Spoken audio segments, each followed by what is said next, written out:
But before, my name is Ramiana. Now, let me see.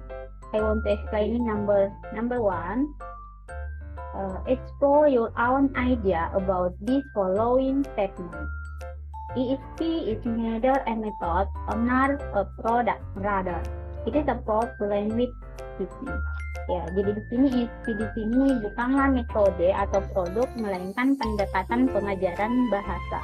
Jadi di sini ada ahli Hutchinson dan Waters berpendapat bahwa pembelajaran ESP merupakan pendekatan pembelajaran bahasa di mana hal-hal yang diajarkan serta metode pengajarannya didasarkan pada alasan mengapa pembelajaran tersebut ingin belajar bahasa Inggris. Jadi di sini dapat disimpulkan bahwa ESP atau bahasa Inggris tujuan khusus adalah suatu pendekatan dalam pengajaran dan penggunaan bahasa untuk bidang dan kajian khusus yang sesuai dengan kebutuhan bidang ilmu dan profesi tersebut.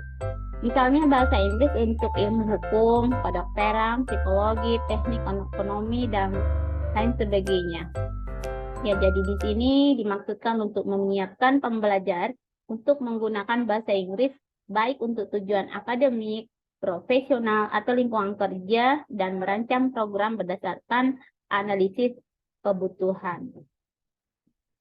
Oke, terus yang kedua, mention type of learner which is ESP intended to. Ya, jadi di sini menyebutkan tipe-tipe pembelajar di mana ESP itu jadi di sini ESP itu berbeda dengan pembelajaran bahasa Inggris pada umumnya.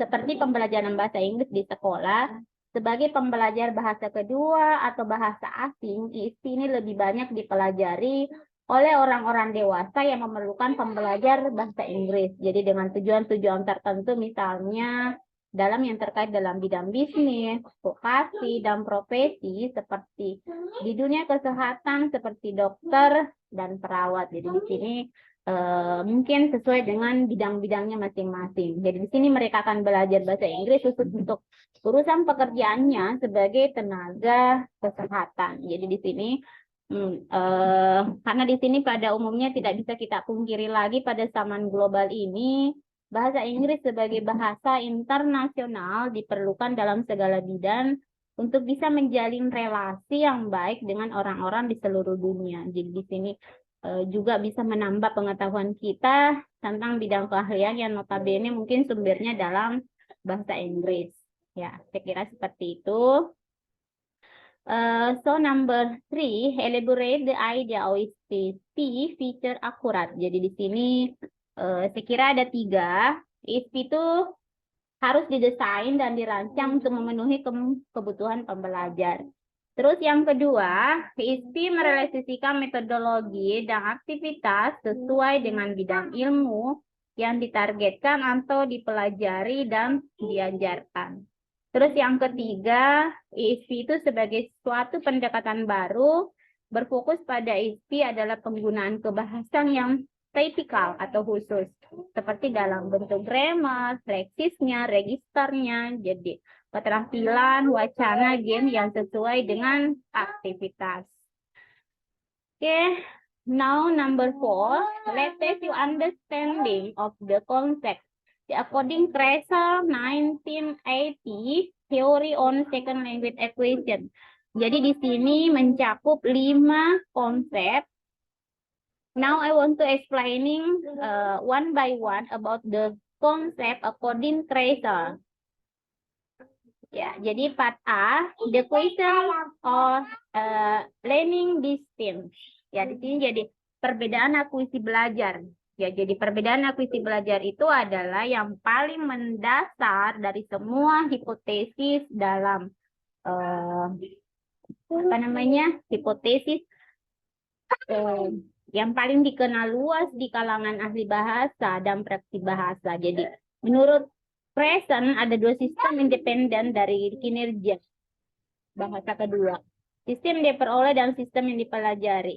Sistem yang diperoleh atau akuisisi dalam produk dari proses bawah sadar yang sangat mirip dengan proses yang dialami anak-anak ketika mereka memperoleh bahasa pertama mereka. Ya, jadi saya pikir seperti itu. Jadi di sini membutuhkan interaksi yang bermakna dalam bahasa target. Komunikasi alami di mana pembicara tidak terkonsentrasi dalam bentuk ucapan mereka, tetapi dalam tindakan komunikatif. Ya.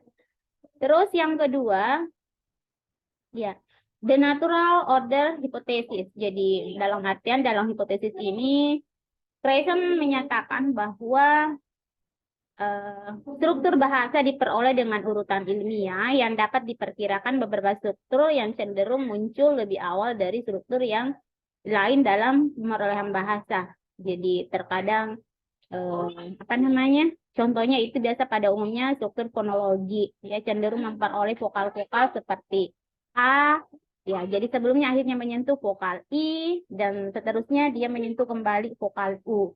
Ya, jadi saya kira seperti natural order. Ya, jadi ini terus yang ketiga, itu monitor hipotesis. Jadi maksud dari hipotesis ini adalah setiap manusia dalam proses internal bahasa memiliki monitor yang berfungsi sebagai editing serta pengoreksi. Ya, jadi di sini dia berfungsi sebagai pengoreksi.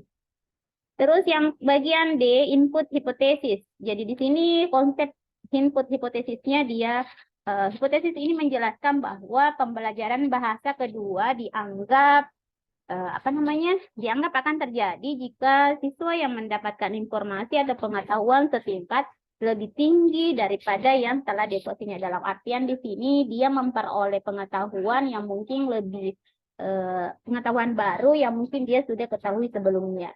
Oke.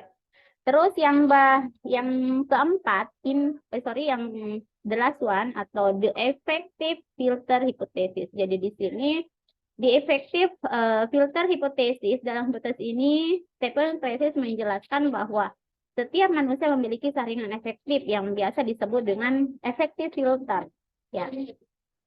Saringan inilah yang memberikan rasa takut, malu pada seorang pelajar. Ya, jadi seorang pelajar bahasa yang memiliki motivasi tinggi, kepercayaan tinggi, dan kecemasan lebih rendah akan lebih memungkinkan untuk berhasil dalam pemerolehan bahasa. Tapi mungkin sebaiknya di sini jika pelajar bahasa tidak memiliki beberapa hal yang telah tersebut di atas dalam dirinya, maka terwujudlah mungkin sebuah variabel emosional yang positif. Ya. Saya kira seperti itu. Mungkin dalam contohnya, jika ada seorang pelajar tidak suka dengan belajar bahasa Arab misalkan, maka saringan filter atau pada pelajar tersebut semakin menyempit. Ya, jadi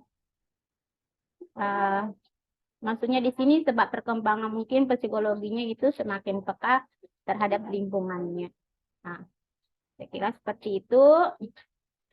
Sekarang the last one, let's test your understanding of the concept according to Gardner. Jadi dalam 1983 on multiple intelligence theory. Jadi di sini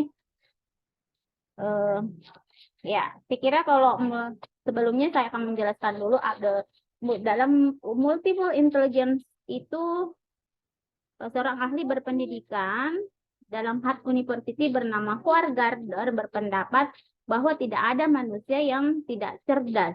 Jadi di sini paradigma ini menentang dikotomi cerdas tidak cerdas. Ya, jadi di sini. Nah, bagi para pendidik dan implikasinya bagi pendidikan, teori multiple intelligence melihat anak sebagai individu yang unik. Ya, jadi kecerdasan anak itu juga didasarkan dalam pandangan-pandangan teori multiple intelligence.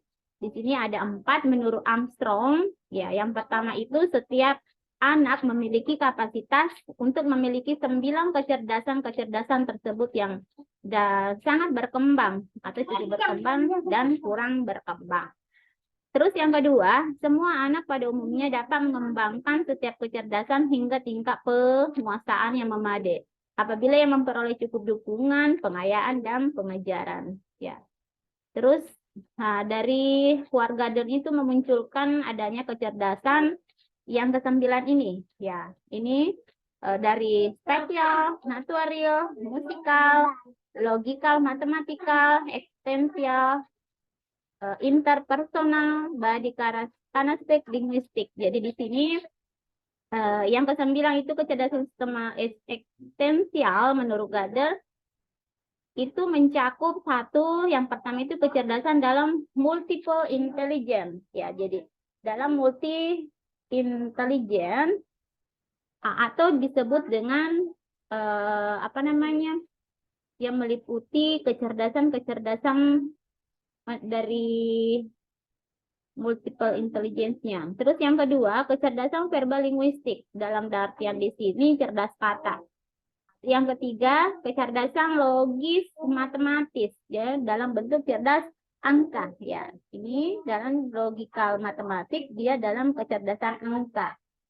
Terus yang keempat itu kecerdasan visual spesial dalam kecerdasan gambar warna ya. Terus kecerdasan musikal biasanya itu dalam kecerdasan musik dan lagu ya.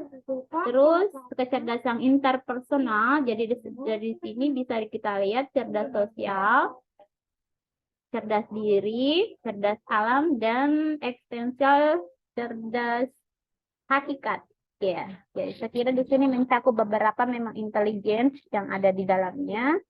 Oke, saya kira cukup sekian dari saya, penjelasan dari saya tentang soal-soal yang menyangkut tentang UPI. Akhir kata, terima kasih. Assalamualaikum warahmatullahi